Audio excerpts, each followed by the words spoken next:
Good evening. I'd like to first thank CMPD and the Institute for inviting me. I think it's very important that such issues be discussed seriously, and especially without the blinkers that the media, degradable and fantasy-based political discourse is imposing very often. This presentation is mainly based on my thematic reports on the detention of migrants and the protection of migrants' rights at the EU external borders, which has been mentioned, as well as on my country visits to Albania, Tunisia, Turkey, Italy, and Greece, where I've met every time with government officials, NGOs, intergovernmental organizations, migrants, and where I visited numerous detention centers. My preoccupation comes from my mandate, and it's about safeguarding the human rights of everyone during the migration process. And irregular migrants are one of the two groups that I'm focusing more my attention on, irregular migrants and those whom I call precarious migrants, i.e. usually temporary migrant workers. That's not the context of tonight. The context of tonight is about irregular migrants, and they are often those most vulnerable to human rights violations. That's why I'm mostly interested in them here. Since the 90s, it was said, Europe has witnessed a sharp increase in irregular migration movements. Growing numbers of migrants are making their way through increasingly dangerous sea and overland routes in the hope of entering the EU irregularly.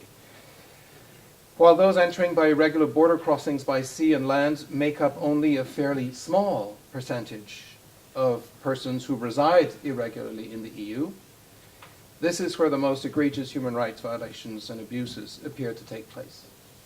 Of the utmost concern are the deaths of irregular migrants attempting to cross the Mediterranean into the EU. In other places in the world, it's in mountain ranges or in deserts, but for Europe, it's in the Mediterranean mostly. Tragic accidents, such as the one outside Lampedusa last October, on the eve of the high-level dialogue on migration and development in New York, which was an interesting backdrop for the high-level dialogue, show that states are not doing enough to protect migrants at sea. Furthermore, even before the crossing the border to the European Union, whether by sea or by land, migrants are often exposed to serious risks of abuse and exploitation en route, including by smugglers, but not only by them. Government officials are quite bad in many places in the world.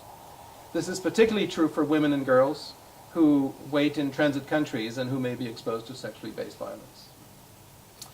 I take into account in the work I'm doing the power of states to enforce their borders and decide who can enter and stay on their territory. But this power is not absolute anymore. International human rights guarantees come to limit the powers of the state to only what is reasonable and proportional in the circumstances. Enforcing border controls cannot be a blank check to do about anything.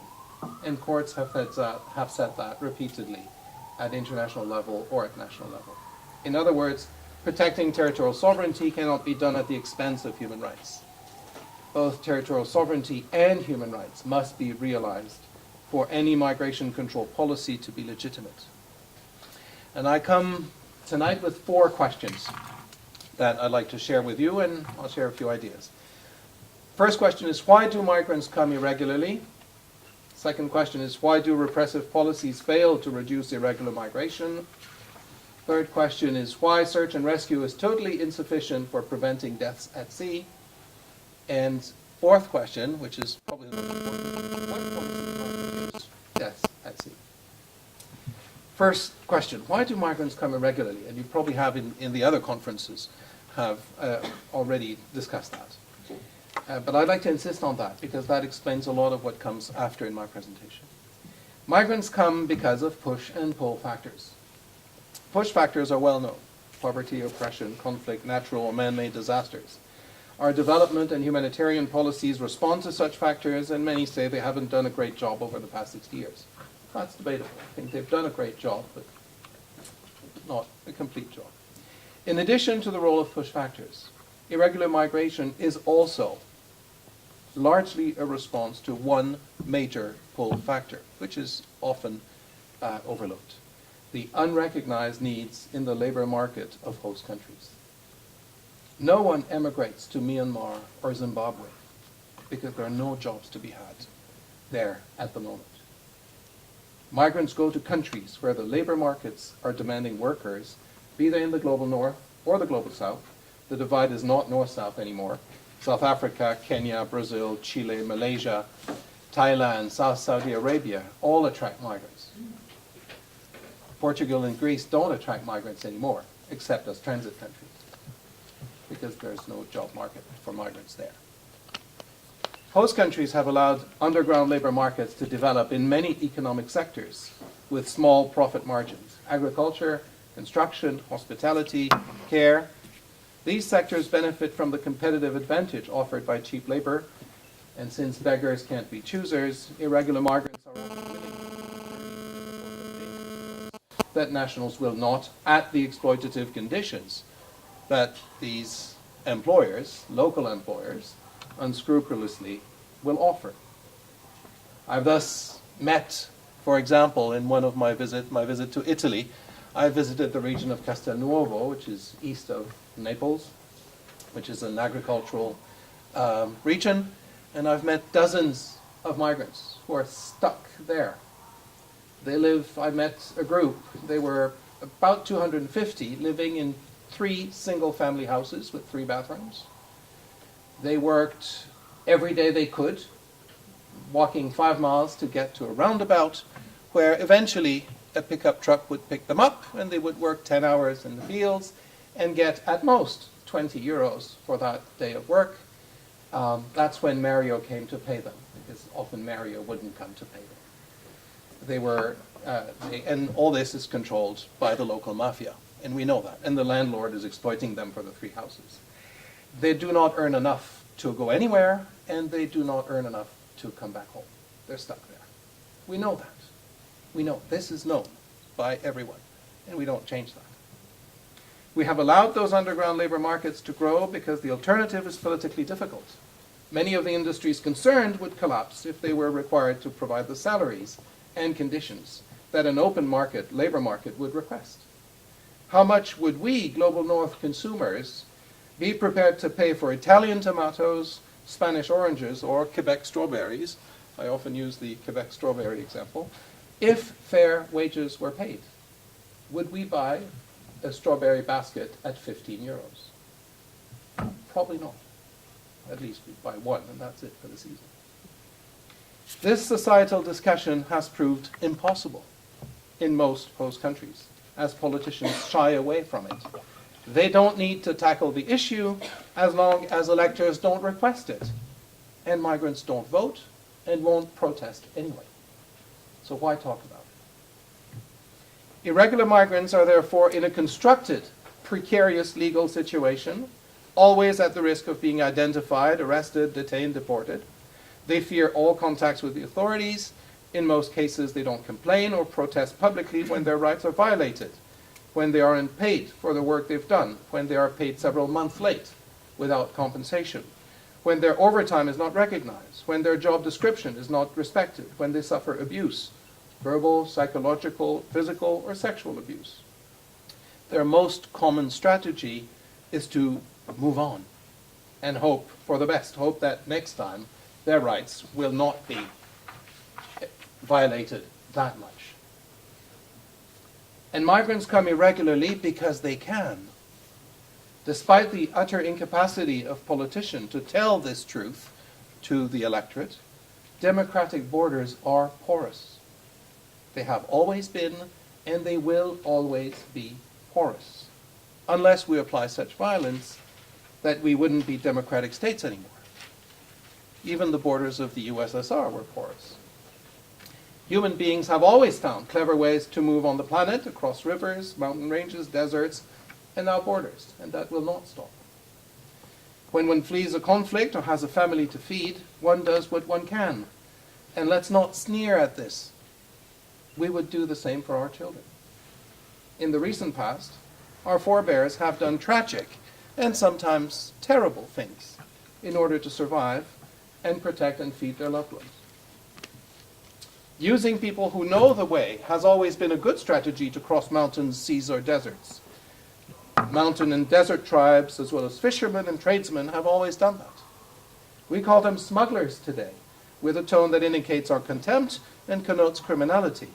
But we celebrated them when they allowed people to escape from the Nazi or fascist regimes, from the other side of the Iron Curtain, from the Iranian Revolution, from the Khmer Rouge Cambodia, or more recently from North Korea or Myanmar. I'm not defending smugglers. I'm not saying that they aren't today most often mafias, local or international, who profit from the precariousness of such migrants and abuse them. Of course they do. They've always done that. At the same time, they often save lives because they offer a service that others won't offer. As the Canadian Council for Refugees said about 20 years ago, it's a nasty business, but it saves lives. And we shouldn't forget that. Many migrant family or refugee family owe their lives to those damn smugglers. The question remains, why are they so prominent today? And why are migrants still having recourse to their services? Because they do, repeatedly, even when they had been abused the first time. To me, it's a very simple equation, which is not often explained, unfortunately. If there are push and pull factors, people will move from point A to point B, and we celebrate this kind of mobility when we consider moving from Montreal or Detroit, where there is high unemployment, to Calgary or Seattle, where there's a demand for workers. I mean, this is good for the economy. This is what free movement of persons is based in Europe, so that people move from where there's less employment to where there's more employment. But if between push and pull factors one creates a barrier, making it difficult to move, one creates immediately a market for passeurs in French, smugglers in English, who will ensure against payment the crossing in question. This is what happened during the Prohibition era in North America, when many Canadian families became rich because they were bootlegging across the border. This is what is happening with the war on drugs. Drug cartels are empowered by the restrictive security-based approaches taken. The consequent level of criminal violence is terrible.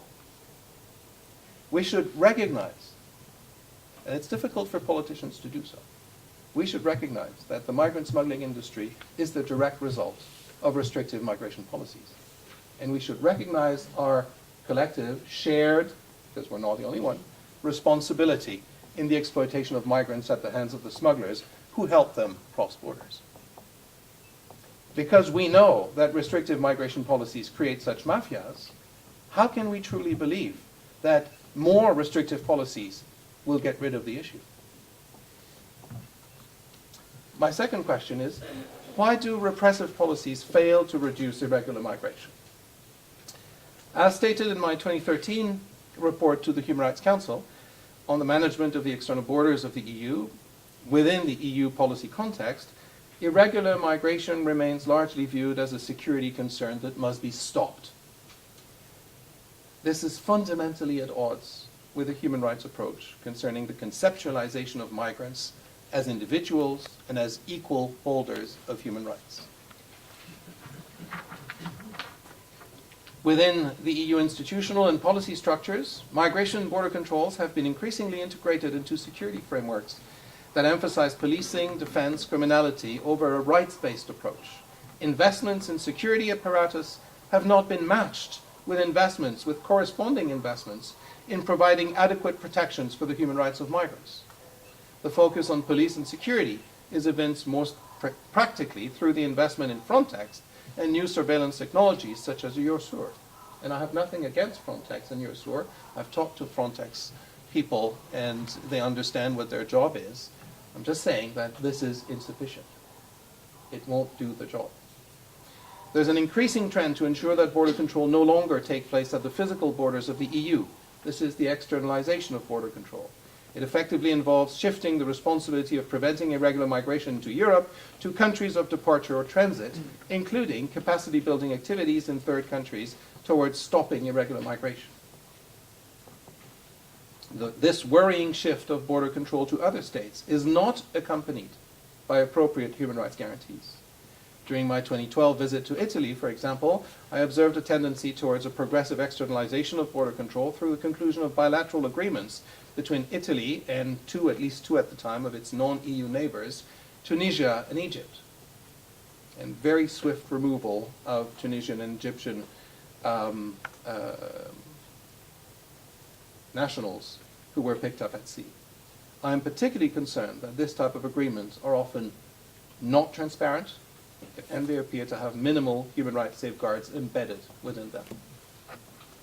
Cooperation with neighboring countries on migration issues seems focused on capacity building towards tackling irregular migration, without a concurrent effort on capacity building for protecting human rights for all, including for migrants, such as support for national human rights institutions in those countries.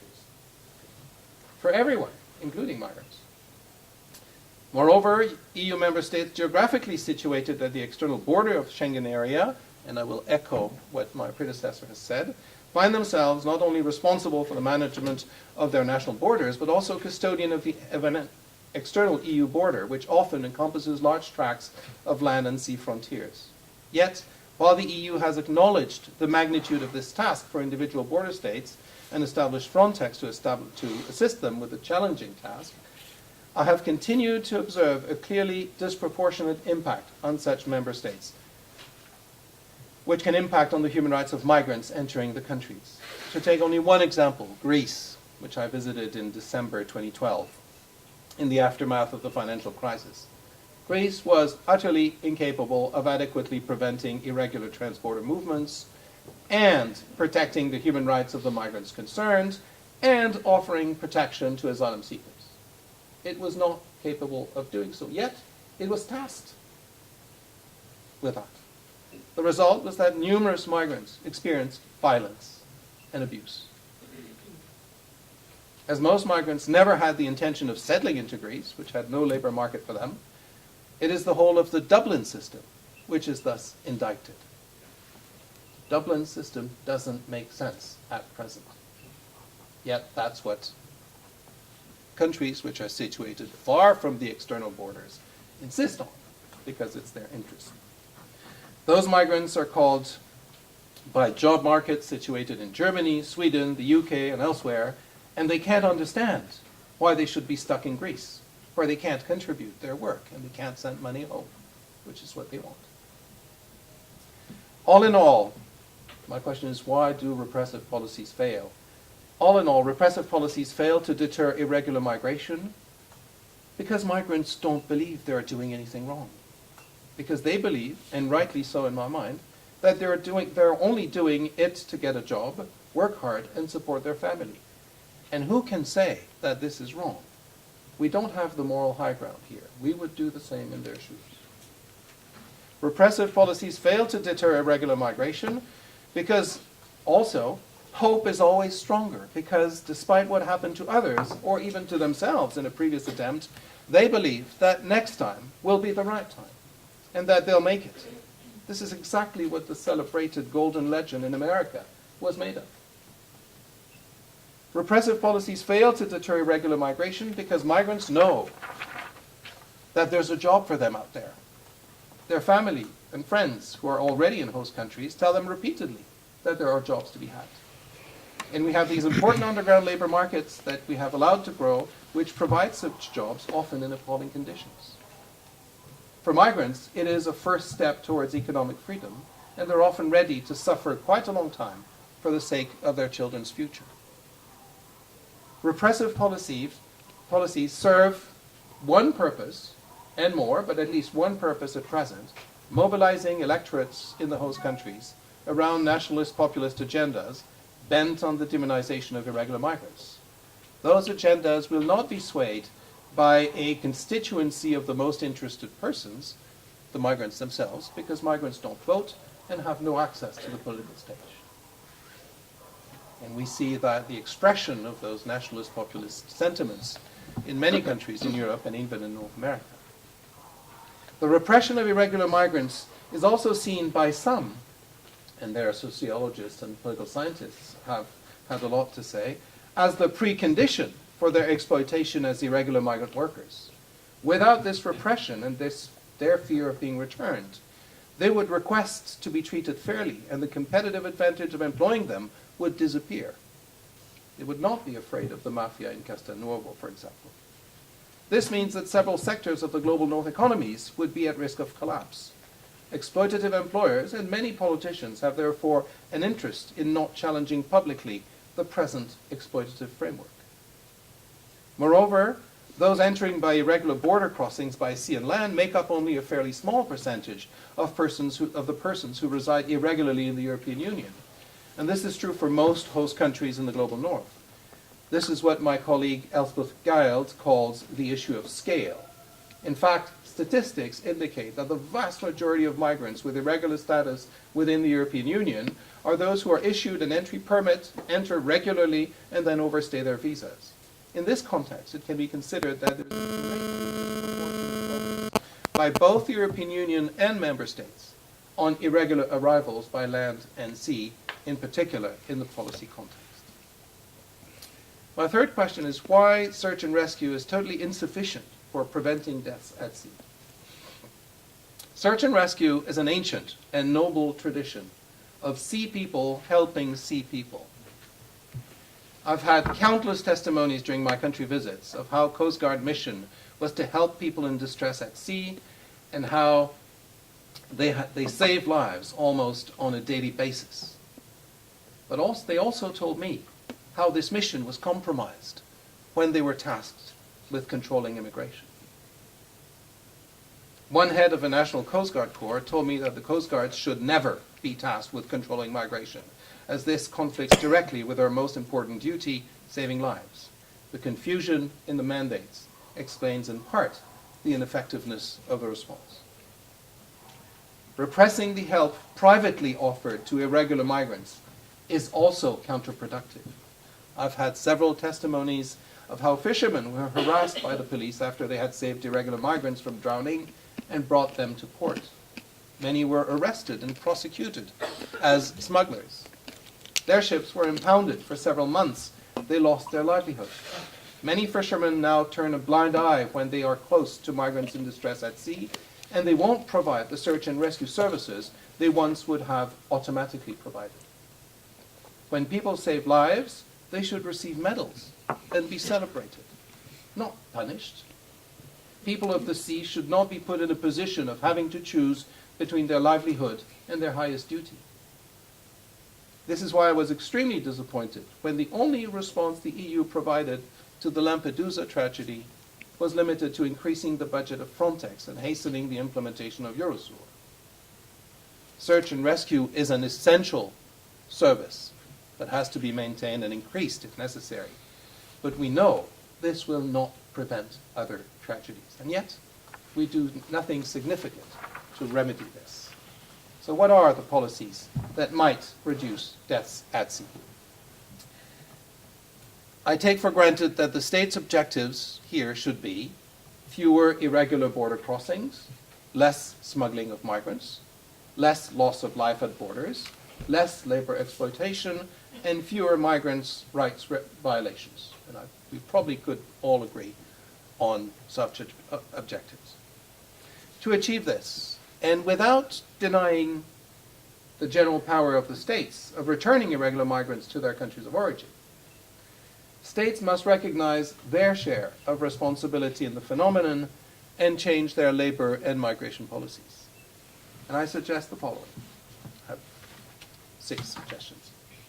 1, states need to acknowledge their real labor needs, including for low-skilled work, and open up more regular migration channels, as Mr. Colombo said, including for blue-collar workers. This is what states are not ready to do at present. They should also prompt a public debate on the ways of weaning several economic sectors, such as agriculture, construction, hospitality, from their addiction to low labor costs due to extensive use of an irregular labor force. Second, they should strictly sanction employers who exploit migrants in order to reduce this underground labor market that attracts them.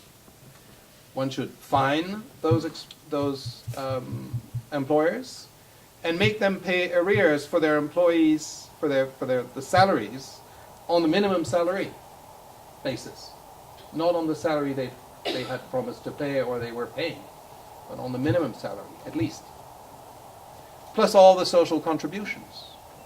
This would go a long way towards deterring employers from using an irregular labor force. It would reduce considerably the pull factor that attracts irregular migration. And the employer sanction directive is there to do that. It's practically unimplemented. Practically not there on the ground. Third, we should treat all migrant workers as workers for labor law purposes. In particular, according to a principle, we could go into that discussion in the question period if you want. According to the firewall principle that I'm advocating quite often, labor inspectors should be instructed to report labor law violations without reporting the migration status of irregular migrant workers, who should be treated, as far as labor law is concerned, as all other workers. This doesn't mean that they have the right to stay, but this means that for labor law enforcement, they're treated as any other worker. If they should get compensation, they should get it. If they should get their salary, they should get it. If the place should be closed because it's unsafe, it should be closed. Fourth, states should also disengage from the trend of criminalization of irregular migration with its central feature has mostly driven irregular migration further underground and thus disempowering migrants and vastly empowering smuggling mafias and exploitative employers. As was done after the Prohibition era, and as is slowly being undertaken regarding how to move on from the lethal war on drugs, harm reduction policies must replace the often exclusive focus on the securitization of migration and the stigmatization of irregular migrants. 5, regularization programs that acknowledge the effective contribution of individual migrant workers will need to be put in place without them being considered as rewarding criminality, which is often the language used for amnesties, as they're called, for example, in the US. In order to fight the nationalist populist sirens, and despite the electoral pressure, state authorities will therefore need, and it's my 6th point, to find the courage, the political courage, and the imagination to change their public discourse, to work on public perceptions of migrants and migration, and fight the stereotypes that blights irregular migrants. The only solution for actually stopping deaths at sea, or in deserts or in mountain ranges, is the following. States should stop trying to prevent people from crossing. That, we know, will work. This is the central cause of death, trying to prevent them from coming. That's what creates a completely artificial market for smuggling mafias. And it has increased the precariousness in which irregular migrants find themselves. When millions of North Africans crossed the Mediterranean into Europe in the 50s and 60s, there was no death at sea. It was irregular to come to Europe to prospect jobs. People were still doing it. But it was not enforced in a way that put lives at stake. And millions of people crossed the Mediterranean then. I'd like to recount a small anecdote. I was with an IOM officer on the beaches of Djibouti, facing the Strait of Bab el-Mandeb, which is the strait between Djibouti and Yemen. It is estimated that 100,000 migrants cross the strait every year into Yemen on their way to Saudi Arabia, with the help of smugglers from the beaches of Djibouti. I suggested then, with a smile, that IOM should run a paying ferry service with the help, as this would do several things. It would save the lives of the estimated 10,000 migrants who drown. 10% of the 100,000 stay in the straits, drown in the strait every year. It would avoid the financial or other exploitation of all migrants by the smuggling mafias. IOM could, ask for 50 euros per person, something like that, instead of the thousands of euros that people pay. It would allow IOM to register the migrants and provide counseling and healthcare. It would allow IOM and other agencies to identify migrant children, victims of trafficking, refugees, asylum seekers. It would do lots of good, and it would save lives. Unfortunately, the answer, and I'm not blaming the IOM officer here at all, the answer was a smile and a muted, I don't believe that the member states of IOM would approve of this. So my question is, what is fundamentally wrong with a plan that would save 10,000 lives every year and care for the well-being of 100,000 people every year? Why aren't we ready to do that? It's a simple thing.